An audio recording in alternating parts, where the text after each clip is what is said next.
Welcome to clinical skill and management. I am Syed Mohammad Ali.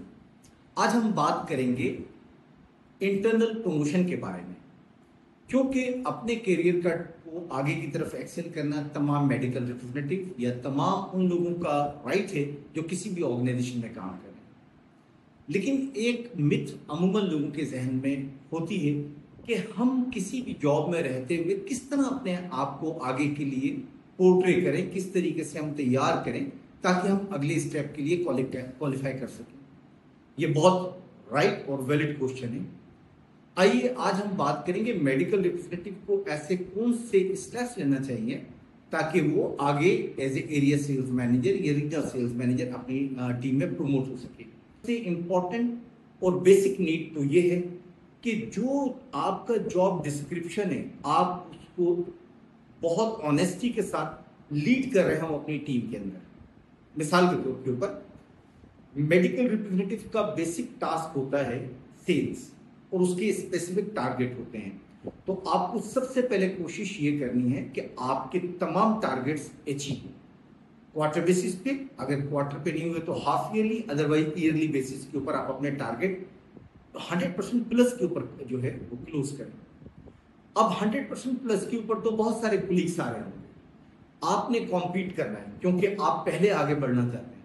तो आपने compete करने के लिए क्या करना है कि आपने अपनी परसेंटेज और वैल्यू दोनों हाई रखनी है then rest of the team members, ताकि आप अलग से नजर आए कि आप उस टीम के वो इंटीग्रल पार्ट है जिसका वॉल्यूम भी ज्यादा आता है और जिसकी परसेंटेज अचीवमेंट भी ज्यादा आती है। इस तरीके से आप अपने मैनेजर के बहुत करीब चले जाते हैं टारगेट अचीव करके। नंबर एक, बात यह खत्म नहीं, आपकी जॉब डिस्क्रिप्शन में और बहुत सारी चीजें हैं। आपकी जॉब डिस्क्रिप्शन का पार्ट है डिटेलिंग।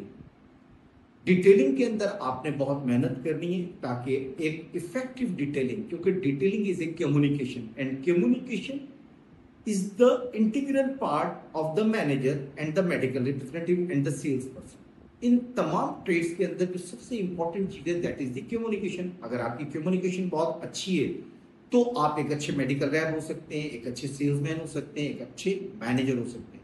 तो आपने अपनी डिटेलिंग को बहुत अच्छा और इफेक्टिव रखना है। इसके अलावा जो तीसरा इंपॉर्टेंट एरा होता है कंपनी का, वो होता है आपका कस्टमर। तो आपकी अपने कस्टमर के साथ रिलेशनशिप, जब आपके मैनेजर, आपके सीनियर्स, आपके नेशनल सेल्स मैनेजर, आपके रीजनल मैनेजर, आपके प्रोडक्ट मैनेजर आपकी टेरिटरी में काम करें, तो वो इस बात से इंस्पायर हो कि आपने किस तरीके से अपने कस्टमर के साथ बेहतरीन रिलेशन रखे हुए हैं कि आप अलाउ ही नहीं करते किसी कॉम्पिटिटर को वो पेनिट्रेट कर सके। आपका डॉक्टर किसी कॉम्पिटिटर को पेनिट्रेट करने ही नहीं देता। It is because of your professional relationship. और गैस याद रखें, आज के दौर में कंपटीशन कंपनीज के दरमियान में नहीं होता। आज के दौर में कंपटीशन जो है वो medical rep to medical rep होता है। जिस कंपनी का मेडिकल रैप स्मार्ट होता है वही कंपनी उस टेरिटरी के अंदर ग्रो कर रही होती है। कंपनी सभी अच्छी होती है, मगर मेडिकल रैप जो है उसकी फेट को डिसाइड करता है अपनी टेरिटरी के अंदर। So it's competition between person to person.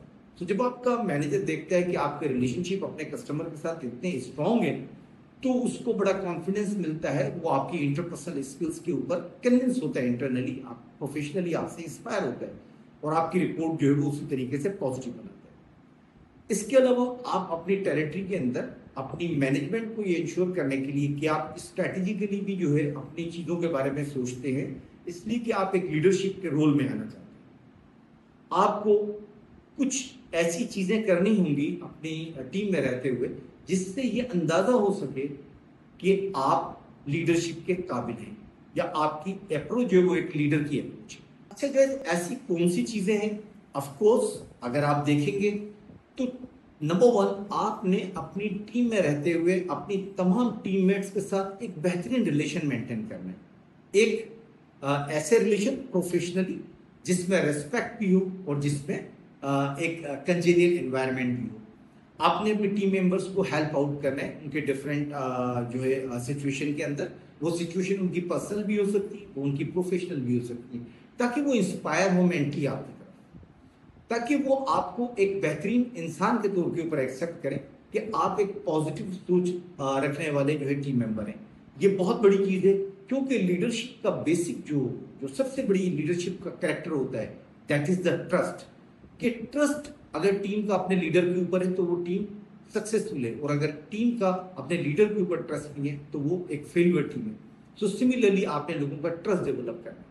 आप किसी भी लड़के के साथ ब्लफ ना करें, किसी को डिसीव ना करें, किसी के साथ मिसकमिटमेंट ना करें, ताकि वो भी आपसे आपके साथ इस तरीके की नेगेटिव चीज़ों को जो है वो आपके साथ शेयर ना करें, और वो भी आपके साथ पॉजिटिव रहें। आपने अगला स्टेप ये करना है कि आपने मिडिल मैनेजमेंट को और अपने मैनेजर को ये मैसेज देना है कि मैं स्ट्रैटेजिकली भी जो है अपनी टीम के अंदर छोटे छोटे से काम करता हूँ, ताकि मैं इस चीज़ की प्रैक्टिस कर सकूँ कि आगे जब मैं टीम की तरफ जाऊँगा तो मुझे इंशाल्लाह ताला ज़्यादा डिफिकल्टी नहीं होगी और मैं बड़े लेवल को भी अच्छी स्ट्रैटेजीज बना सकता हूँ।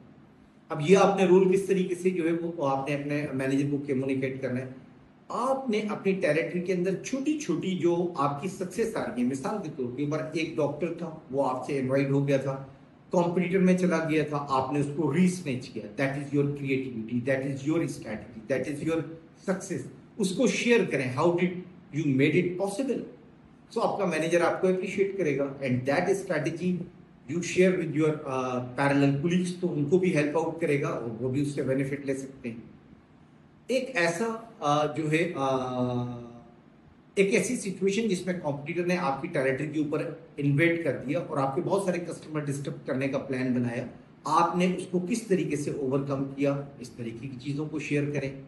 आपकी टेरिटरी के अंदर स्ट्रैटेजी कॉम्पिटिटर किस तरीके से रोल प्ले कर रहा है, वो वहां पर किस तरीके से अपनी प्रोडक्ट की पोजिशनिंग कर रहा है, किन डॉक्टर्स को टारगेट कर रहा है, किस तरीके की एक्टिविटीज कर रहे हैं, उन एक्टिविटीज का क्या इम्पैक्ट आ रहा है, ये तमाम फीडबैक अगर आप अपने मैनेजर को देते हैं और आपका मैनेजर उसको आगे भी कम्युनिकेट करता है, तो यकीनन जो है वो जो है एक बहुत आपके लिए पॉजिटिव रोल होगा, पॉजिटिव साइन होगा आपकी प्रमोशन के लिए।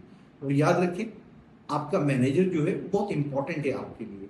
Never cross your manager. उसको ये इंश्योर करें कि आप में ये सलाहियत है कि आप एक टीम लीडर बन सकते हैं।